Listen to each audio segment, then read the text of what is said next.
18ই September শুক্রদেব রাশি পরিবর্তন করেছে। এবার 23শে সেপ্টেম্বর বুধের পরিবর্তন। বুধের এই পরিবর্তন 17 দিনের জন্য হচ্ছে, অক্টোবরের 10 তারিখ পর্যন্ত এই পরিবর্তনের সময়সীমা। বুধ উত্তরা ফাল্গুনীর দ্বিতীয় চরণে অবস্থান করে প্রবেশ করবে নিজের রাশিতে এবং এই নক্ষত্রেই সেপ্টেম্বরের 23 তারিখ থেকে 27 তারিখ পর্যন্ত থাকবে। উত্তরা ফাল্গুনী নক্ষত্রের অধিপতি হচ্ছে সূর্যদেব। আর 28শে সেপ্টেম্বর থেকে অক্টোবরের 5 তারিখ পর্যন্ত বুধ অবস্থান করবে হস্তা নক্ষত্রে, যার অধিপতি চন্দ্রদেব।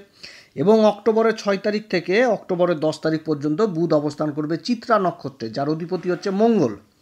বুধের এই পরিবর্তন, বুধ নিজের ঘরে প্রবেশ করছে কন্যা রাশিতে, আর কন্যা রাশিতে বুধ উচ্চ হয়ে যায়, অর্থাৎ নিজের উচ্চ ঘরে অবস্থান করবে বুধ। আর তার সাথে আগে থেকেই অবস্থান করে আছে সূর্যদেব এবং কেতু। এই সময়কালে বুধ আর সূর্যের জুতিতে তৈরি হচ্ছে বুধাদিত্য যোগ, সবথেকে ভালো যোগ। আর এই যোগের উপর দেবগুরু বৃহস্পতির পঞ্চম দৃষ্টি থাকছে, অর্থাৎ কন্যা রাশির উপর দেবগুরু বৃহস্পতির পঞ্চম দৃষ্টি থাকছে সূর্য, বুধ এবং কেতুর উপর। তো বুধের এই অবস্থান যথেষ্ট ভালো হতে যাচ্ছে। বুধ হচ্ছে কি, বুদ্ধির কারক, বাণীর কারক, ম্যানেজমেন্টের কারক, চতুরতার কারক, ব্যবসার কারক। আর কন্যা রাশি হচ্ছে বুধের নিজস্ব রাশি, এই ঘরেই বুধ উচ্চ হয়। অপরদিকে আবার এই সময়কালে শুক্র নিজের তুলা রাশিতে অবস্থান করছে, এটাও যথেষ্ট ভালো পরিবর্তন। তো আজকে আলোচনা করব ধনু রাশির ক্ষেত্রে বুধের এই উত্তরা ফাল্গুনী নক্ষত্র, হস্তা নক্ষত্র, চিত্রা নক্ষত্র অবস্থানগত বুধ কী প্রভাব দিবে, এর কি পজিটিভ প্রভাব পড়বে এবং কি নেগেটিভ প্রভাব পড়বে এই ধনু রাশির উপর, এবং ধনু রাশির জীবনের সুখ স্বাচ্ছন্দ্য কোন দিক থেকে আসবে, এই সমস্ত কিছু বিস্তারিত আবার আলোচনা করব।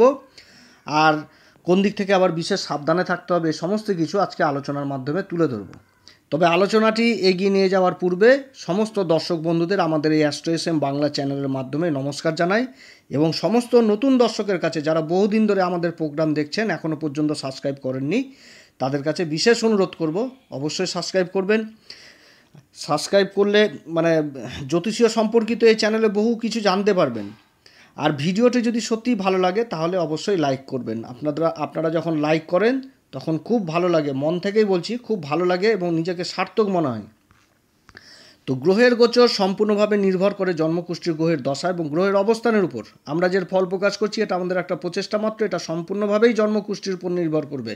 এটা একটা জেনারেল প্রিডিকশন, এটা গ্রহদের গোচরের ফল প্রকাশ করছি, কারণ সবার কুষ্ঠি তো দেখা সম্ভব না, কার কুষ্ঠিতে গ্রহের কী অবস্থান রয়েছে। কিন্তু বর্তমানে যে গ্রহদের গোচর তার ভিত্তিতেই ফল প্রকাশ করছি, এবং এর থেকে কিছুটা হলেও আইডিয়া নিতে পারবে এই ধনুরাশি। বুধের এই পরিবর্তন চন্দ্ররাশি কিংবা লগ্ন হিসাবেও আপনারা দেখতে পারেন। ধনুরাশির জন্য ভালো দিন শুরু হয়েছে 18ই সেপ্টেম্বর থেকে, যখন শুক্রদেব রাশি পরিবর্তন করলো। ধনুরাশির ক্ষেত্রে শুক্র হচ্ছে ষষ্ঠ ঘর এবং একাদশ ঘরের অধিপতি। ষষ্ঠ ঘরে দেবগুরু বৃহস্পতি অবস্থান করছে, যেটা বৃষ রাশি, এবং একাদশ ঘর যেটা হচ্ছে তুলা রাশি, এই তুলা রাশিতে 18 তারিখ থেকে অবস্থান করছে। একাদশ ঘর হচ্ছে কি, আমাদের লাভের ঘর, অর্থাৎ আমরা যেটা ইনকাম করি সেটা হচ্ছে এই একাদশ ঘর, যেটা দিয়ে আমরা শখ, আনন্দ, ফুর্তি, জীবনের সংসার চালানো যা করি, যে অর্থ দিয়ে করি, সেটাই ইনকামের ঘর, এটাই হচ্ছে একাদশ ঘর। একাদশ ঘরের অধিপতি স্বয়ং হচ্ছে শুক্রদেব, অর্থাৎ 18 তারিখ থেকে শুক্র নিজের ঘরেই অবস্থান করছে। আর শুক্র হচ্ছে কি, একটি শুভ গ্রহ, অর্থাৎ শুক্রদেবের এই ঘরে অবস্থানের ফলে একাধিক ইনকামের রাস্তা তৈরি হচ্ছে এই ধনুরাশির জন্য। এবং এই সেপ্টেম্বর মাসে খুব ভালো ভালো পরিবর্তন ধনুরাশির ক্ষেত্রে হয়েছে। যেমন সেপ্টেম্বরের 4 তারিখে বুধ অষ্টম ঘর থেকে বেরিয়ে ভাগ্যের ঘরে অবস্থান করছে, যেটা সিংহ রাশি, এটা খুব ভালো পরিবর্তন। আবার সিংহ রাশির অধিপতি সূর্যদেব 16ই সেপ্টেম্বর কর্মের ঘরে অবস্থান করছে, এটাও খুব ভালো পরিবর্তন, যেটা হচ্ছে দশম ঘর কন্যা রাশি। আর এই সেপ্টেম্বরের 23 তারিখে বুধ আবার রাশি পরিবর্তন করছে কর্মের ঘরে, এই কন্যা রাশিতে। বুধ উচ্চ হয়ে যায় কন্যা রাশিতে, আর নিজের ঘর এটা। তো এই নিজের ঘরে প্রবেশ করা মাত্রই আর উচ্চ ঘরে অবস্থান করছে এই কর্মের ঘর কন্যা রাশিতে এই অবস্থান করে বুধ কিন্তু ভদ্র নামক পঞ্চমহাপুরুষ রাজযোগ তৈরি করছে এই ধনুরাশির ক্ষেত্রে। অর্থাৎ এই সময়কালে ভদ্র পঞ্চমহাপুরুষ রাজযোগের যথেষ্ট ভালো প্রভাব ধনুরাশি পেতে যাচ্ছে। এবং তার সাথে সূর্য আর বুধের জুতি তৈরি হয়েছে বুধাদিত্য যোগ। আর রাশির অধিপতি দেবগুরু বৃহস্পতি, তার শুভ পঞ্চম দৃষ্টি পড়ছে এই কর্মের ঘরে সূর্য, কেতু আর এই বুধের উপর। তো একটা অদ্ভুত সংযোগ তৈরি হচ্ছে এই ধনুরাশির ক্ষেত্রে। এই গোচরটি খুব গুরুত্বপূর্ণ হতে যাচ্ছে ধনুরাশির ক্ষেত্রে, এবং অনেক গুরুত্বপূর্ণ কাজ এই সময়কালে ধনুরাশির ক্ষেত্রে হবে। সেপ্টেম্বরের 27 তারিখে বুধ অবস্থান করবে উত্তরা ফাল্গুনী নক্ষত্রে, যার অধিপতি সূর্যদেব, এবং ধনুরাশির ক্ষেত্রে সূর্য হচ্ছে কারক গ্রহ, ভাগ্যের ঘরের অধিপতি। এবার সূর্যদেব অবস্থান করছে কর্মের ঘর কন্যা রাশিতে, বুধের সাথে অবস্থান করে বুধাদিত্য যোগ তৈরি হয়েছে এবং এই যোগের উপর দেবগুরু বৃহস্পতির দৃষ্টি পড়ছে। তো এই সময়কালে পিতার কর্মে যথেষ্ট উন্নতি রয়েছে, সন্তান পিতার সাপোর্ট যথেষ্ট পাবে কর্ম করতে, এবং যে সমস্ত কাজগুলো পৈতৃক অর্থাৎ জেনারেশন ধরে চলে আসে, যেমন ঠাকুর দাদা করছে, বাবা করছে, তারপরে সন্তানরা করবে, এই যে জেনারেশন টাইম কাজগুলো, এই কাজগুলোর যথেষ্ট উন্নতি এই সময় রয়েছে। এই সময়কালে যারা সরকারকে মাল সাপ্লাই দিচ্ছে, সরকারের এরকম বড় মালের অর্ডার পাওয়ার সম্ভাবনা প্রবল থাকছে, কিংবা যারা সরকারকে মাল সাপ্লাই দিয়েছে বহুদিন ধরে বিল পাচ্ছে না, এরকম বিল পাওয়ার সম্ভাবনা থাকছে। কর্মক্ষেত্রে যথেষ্ট মান সম্মান বৃদ্ধি পাবে। যারা রাজনীতির সাথে যুক্ত রয়েছেন তারা নিজেদের কথাকে সমাজের সামনে তুলে ধরতে পারবে, সমাজে মান সম্মান যথেষ্ট বৃদ্ধি পাবে এবং কর্মক্ষেত্রে দায়িত্ব যথেষ্ট বৃদ্ধি পাবে। যারা সরকারি কর্মচারী কিংবা বেসরকারি কর্মচারী তাদের কর্মক্ষেত্রে প্রমোশনের যোগ রয়েছে, বেতন বৃদ্ধির যোগ রয়েছে এই সময়। তবে এই সময়কালে কর্মক্ষেত্রে কোনো রকমভাবে জেদের আশ্রয় নেওয়া যাবে না। জেদ করে বসলেই কিন্তু হওয়া জিনিস বিগড়ে যাবে, যে জেদ করে থাকলাম এই লাভ হবে তারপরে ব্যবসা করব, এরকম কিছু করা যাবে না, না তো বিপরীত ফল হবে। কারণ কেতু এই ঘরে অবস্থান করছে, কেতুর অবস্থানে কিন্তু এগুলো তৈরি হবে, জেদের মতন একটা জিনিস তৈরি হবে। এরপরে 28শে সেপ্টেম্বর থেকে অক্টোবরের 5 তারিখ পর্যন্ত বুধ অবস্থান করবে চন্দ্রদেবের নক্ষত্র হস্তাতে। আর এই হস্তা নক্ষত্রে আগে থেকে কেতু অবস্থান করে রয়েছে। আর হস্তা নক্ষত্রের অধিপতি চন্দ্রদেব ধনুরাশির ক্ষেত্রে হচ্ছে অষ্টম ঘর, অষ্টম ঘরের অধিপতি। তো অষ্টম ঘর যেটা কর্কট রাশি, তো অষ্টম ঘর থেকে আমরা কি বুঝাই? সংঘর্ষ জিনিসটাকে বোঝাই, গোপন বিদ্যা জিনিস বুঝি, আধ্যাত্মিক জগৎ বুঝি, আকস্মিক অর্থলাভ বুঝি, শ্বশুরবাড়ির সাথে সম্পর্ক বুঝি, রিসার্চ জাতীয় বিদ্যা বুঝি, এ সমস্ত কিছু কিন্তু দেখা যাবে। আবার আকস্মিক পরিবর্তন এটাও দেখি। তো এইখানে এই চন্দ্রদেবের নক্ষত্রে বুধের অবস্থান, তার সাথে আবার কেতুর অবস্থান।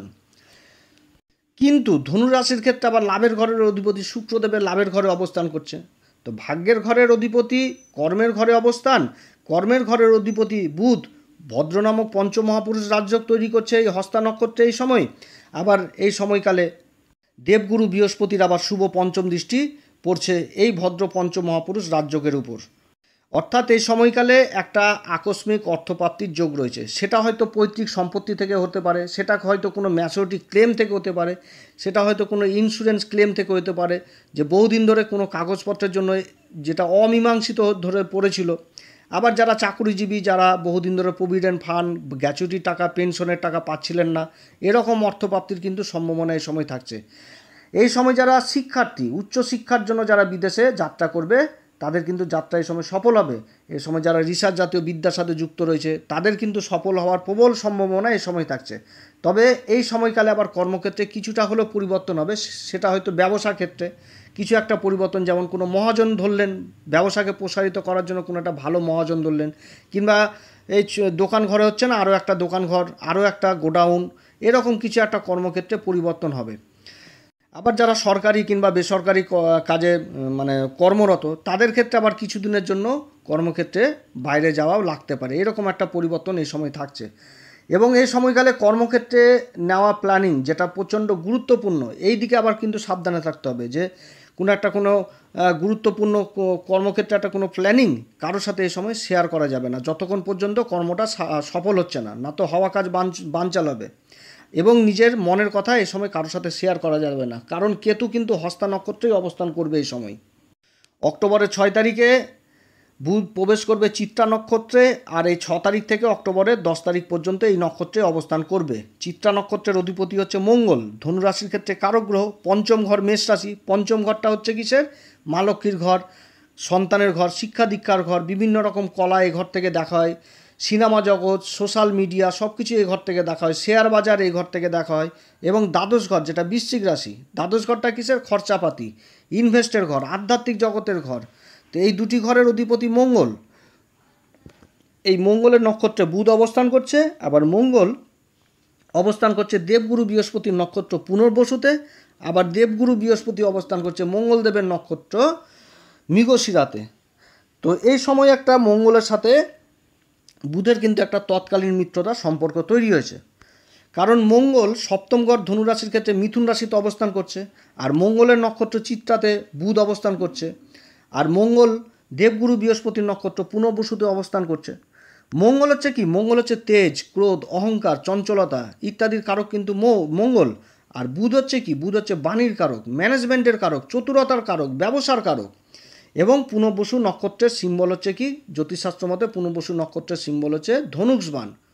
তো এই যে নক্ষত্র, পুনর্বসু নক্ষত্রে মঙ্গল অবস্থান করছে আর মঙ্গলের নক্ষত্রে বুধ অবস্থান করছে, তো এই সময়কালে কি হবে, একটা লক্ষ্যভেদের কিন্তু ব্যাপার চলে আসছে। কারণ পুনর্বসু নক্ষত্রটা কি, যার চিহ্ন হচ্ছে ধনুষ্বাণ, আর ধনুষ্বাণ মানে একটা লক্ষ্যভেদ জিনিসটাকে বুঝাচ্ছে।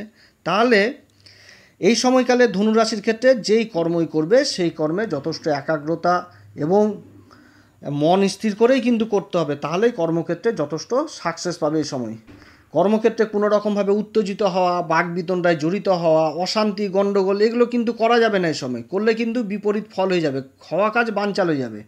তো এই সময়কালে ধনুরাশি যারা খেলাধুলার সাথে জড়িত রয়েছে তারা বিশেষভাবে প্রভাবিত হবে, সমাজে মান সম্মান যথেষ্ট বৃদ্ধি পাবে। যারা হস্তশিল্পী, যে কোনো হস্তশিল্পী, সেটা পাথরের হোক, মাটির হোক, কাঠের হোক, যে কোনো এই সমস্ত হস্তশিল্পীরা সুনাম সুখ্যাতি অর্জন করবে এই সময় সমাজে। এই সময় কর্মক্ষেত্রে আয় ইনকাম যথেষ্ট বৃদ্ধি পাবে। যারা স্ত্রীবর্গীয় সম্পর্কিত ব্যবসার সাথে জড়িত, যেমন কসমেটিকের ব্যবসা, অলংকারের ব্যবসা, রেডিমেড গার্মেন্ট, এই সমস্ত কাজে যারা যুক্ত রয়েছেন, যারা ফ্যাশন ডিজাইনার, বিউটিশিয়ান, এই সমস্ত কাজে যারা যুক্ত রয়েছেন তাদের কাজকর্ম ভালো চলবে। আবার যারা শিল্পী মানুষ, সঙ্গীত শিল্পী, নৃত্যশিল্পী, চিত্রশিল্পী, এই সমস্ত ইনস্টিটিউটের কাজে যারা যুক্ত রয়েছেন তাদেরও কাজ ভালো চলবে। যারা সরকারি কিংবা বেসরকারি কাজের জন্য কর্মলাভের যারা চেষ্টা করছেন তাদের এ সময় কর্মলাভ হবে। এবং এই সময় যারা শেয়ার মার্কেটে লং টার্ম ইনভেস্ট করছেন তাদের জন্যও ভালো। যারা ইম্পোর্ট এক্সপোর্টের কাজে জড়িত রয়েছেন তাদের জন্য যথেষ্ট ভালো। যারা খাবারের কাজে জড়িত রয়েছেন, হোটেল ব্যবসায় জড়িত রয়েছেন, কোনো খাবারের প্রোডাক্টের কাজে জড়িত রয়েছেন তাদের জন্য এই সময় যথেষ্ট ভালো। তবে মঙ্গলের কিন্তু চতুর্থ দৃষ্টি এই কর্মের ঘরে আবার পড়ছে, এই কর্মের ঘরে সূর্য, বুধ আর কেতুর উপর। তো এইখানটাতে কেতু যথেষ্ট ডিস্টার্ব করবে, অর্থাৎ এই সময়কালে কারোর উপর রেগে যাওয়া, চট করে মাথা গরম, এই সমস্ত কিন্তু কেতু করাবে। তো বাকবিতণ্ডায় জড়িত করাবে। তো এইগুলো দিক থেকে কিন্তু যথেষ্ট সাবধানে থাকতে হবে। তবে একটা খুব ভালো হবে দাম্পত্য জীবনের ক্ষেত্রে, যে বিগত দিনে যে সমস্যাগুলো তৈরি হয়েছিল মঙ্গলের এই অবস্থানের সপ্তম ঘরে, যে একটা নিজেদের মধ্যে গণ্ডগোল, অশান্তি, মনোমালিন্য, এই সমস্ত কিছু কিন্তু এই সময় আবার দূর হবে এবং তার সুষ্ঠু মীমাংসা হবে এবং একে অপরের পাশে এসে দাঁড়াবে। এই সময়কালে ধনুরাশির আবার হাউস ওয়াইফ যারা, তাদের মধ্যে একটা বিশেষ লক্ষণীয় জিনিস হবে নিজেদের রান্নাবান্না, বন্ধুবান্ধবদের সাথে গল্পগুজব, আড্ডা, ঘুরতে যাওয়া, এই সমস্ত যথারীতি বাড়বে এই সময়কালে। মোট কথা, বুধের আর শুক্রদেবের যে পরিবর্তন, এই পরিবর্তনটা যথেষ্ট ভালো হতে যাচ্ছে। এবং আগামী দিনে কিন্তু অক্টোবরের 3 তারিখ শনি আবার নক্ষত্র পরিবর্তন করছে, আর রাহু ওদিকে বসে রয়েছে সুখের ঘর, চতুর্থ ঘরে। তো এইখানটাতে একটা কমপ্লিকেটেড জিনিসগুলো তৈরি হবে, যার জন্য যে সমস্ত ভালো ভালো কাজ, যেগুলো বিগত দিনে হয়তো কাউকে কথা দিয়েছেন যে ভাই আমি এটা অমুক মাসে করব, তমুক মাসে করব, এই সমস্ত কাজগুলোকে যতটা পারবেন এগিয়ে নিয়ে এসে এই মাসের মধ্যেই করার চেষ্টা করবেন, তাহলে কি যথেষ্ট ভালো হবে। ধনুরাশি এই সময় কোন উপাচার করবে? ধনুরাশিকে একটাই কথা বলবো, দেবগুরু বৃহস্পতি রাশির অধিপতি ষষ্ঠ ঘরে অবস্থান করছে, অতএব দেবগুরু বৃহস্পতির বলে যথেষ্ট বৃদ্ধি করতে হবে। কারণ দেবগুরুর দৃষ্টি পড়ছে এই কর্মের ঘরে, অর্থাৎ এই সময় যারা গুরু দীক্ষা নেননি অবশ্যই গুরু দীক্ষা নেন। যারা গুরু দীক্ষা নিয়েছেন গুরুর মন্ত্র জপ করবেন, গুরু নিন্দা কোনো সময় করতে যাবেন না, গুরুকে শ্রদ্ধা ভক্তি যথেষ্ট করবেন এই সময়। এবং মন্দিরে পূজারীদের 5 রকম ফল দক্ষিণা তাদের পা ছুঁয়ে আশীর্বাদ নেবেন, তাহলেই যথেষ্ট। অতএব প্রিয় দর্শক বন্ধুরা, আজকে ধনুরাশি সম্বন্ধে অনেক কিছু আলোচনা করলাম। যদি এই পরামর্শ সত্যিই কার্যকরী মনে হয় তাহলে আমাদের এই চ্যানেল অ্যাস্ট্রো এস এম বাংলাকে অবশ্যই সাবস্ক্রাইব করবেন এবং তার সাথে অবশ্যই লাইক করবেন। আপনারা যখন লাইক করেন তখন খুব ভালো লাগে, নিজেকে সার্থক মনে হয়, যে ভিডিওটি করার সার্থক মনে হয়। তো যাই হোক, ঈশ্বর আপনাদের সবার মঙ্গল করুক। এরপরে আবার এক নতুন পর্ব নিয়ে আসবো। নমস্কার, ধন্যবাদ।